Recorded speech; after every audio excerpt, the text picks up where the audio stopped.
Ever, and welcome back to the kitchen. Today, we re-diving headfirst into a recipe that is an absolute flavor explosion: Nashville hot chicken tenders.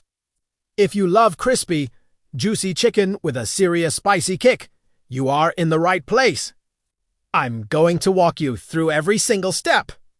From the secret to the perfect brine to that iconic fiery glaze that makes this dish so legendary. So, grab your aprons and let's turn up the heat. First things first, let's talk about the chicken. The key to incredibly tender and juicy chicken starts with a good brine. It's a simple step, but it makes all the difference. In a large bowl, we're going to combine about 4 cups of buttermilk with 2 tablespoons of salt and 1 tablespoon of black pepper. I also love to add a couple of tablespoons of my favorite hot sauce right into the brine. This isn't just for heat. It adds a nice vinegary tang that cuts through the richness. Now, just give that a good whisk until the salt is mostly dissolved. Next, take your chicken tenders, about 2 pounds should be perfect, and submerge them completely in the buttermilk brine. Make sure every piece is covered. This brine is going to tenderize the meat and infuse it with so much flavor. Cover the bowl with plastic wrap and let it chill in the refrigerator for at least 4 hours. Honestly, if you can leave it overnight, that's even better. The longer it brines, the more flavorful and tender your chicken will be.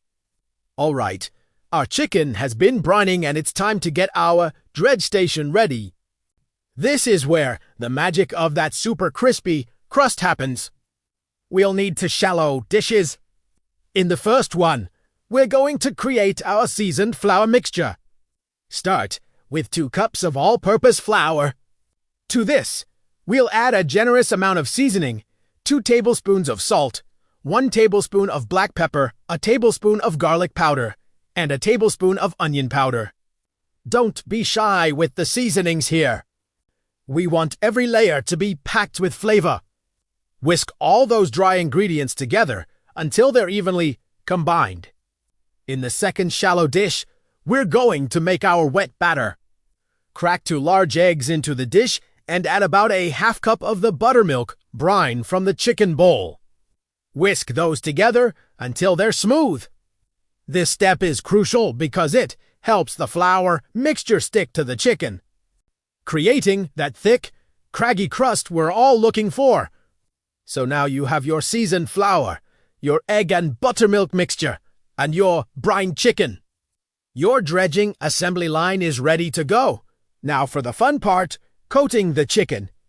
Take a piece of chicken out of the brine, letting any excess drip off.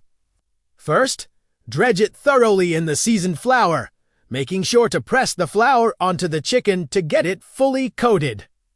Then, dip it into the egg mixture, covering it completely.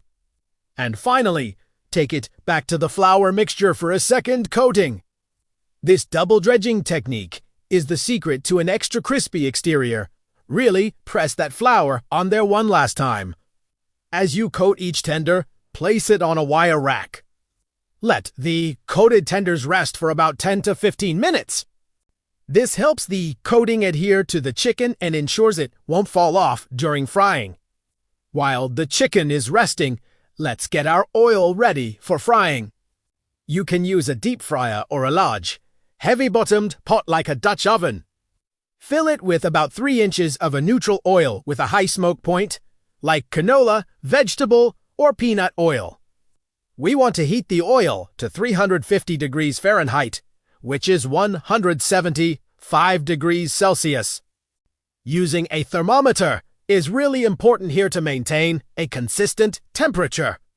If the oil is too hot, the outside will burn before the inside is cooked.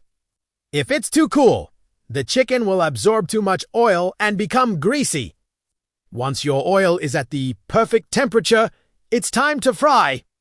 Carefully place a few chicken tenders into the hot oil, making sure not to overcrowd the pot. Frying in batches is key to keeping the oil temperature stable.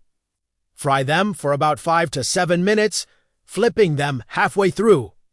until they're a beautiful golden brown and cooked through. The internal temperature should reach 165 degrees Fahrenheit or 74 degrees Celsius. Once they're done, remove them from the oil and place them back on the wire rack to drain. Just look at that crust. Now, for the grand finale, the legendary Nashville hot oil. This is what gives the chicken its name and its signature fiery red glow. In a heat-proof bowl, we're going to mix our spices. The star of the show is cayenne pepper. I'm using about 1/3 cup, but you can adjust this based on your personal heat tolerance. To that, add a tablespoon of brown sugar for a hint of sweetness to balance the heat, 1 teaspoon of paprika for color, a teaspoon of garlic powder, and a teaspoon of salt. Give those dry spices a quick mix. Now, very carefully, ladle about 1 cup of the hot, frying oil directly from your pot into the bowl with the spices. Be extremely cautious during this step as the oil is incredibly hot. The hot oil will sizzle and toast the spices, activating all their flavors and creating this incredibly aromatic, vibrant red oil. Whisk it all together until you have a smooth, fiery sauce. It smells absolutely incredible, doesn't it? The final step is to coat our beautifully fried chicken in that glorious hot oil. You can either brush the oil generously over each tender or, if you're feeling brave, you can dip each piece directly into the oil mixture for a full coating. Make sure every nook and cranny of that crispy crust is covered in the spicy glaze. The chicken will just soak up all that flavor. And there you have it, perfect homemade Nashville hot chicken tenders. Traditionally, Nashville hot chicken is served on a slice of white bread to soak up all that extra spicy oil. And it's almost always accompanied by some pickle slices. The cool, tangy crunch of the pickles is the perfect contrast to the hot and spicy chicken. It's a match made in heaven. These tenders are crispy, they're juicy, they're incredibly flavorful, and they rad the raihidal, hinagudwe. This recipe is a total game changer, and I promise it's so much better than anything you can get from a restaurant. Thank you so much for joining me in the kitchen today. I hope you give this Nashville hot chicken recipe a try. If you do, let me know how it turns out in the comments below. And don't forget to like this video and subscribe to the channel for more delicious recipes just like this one. See you next time.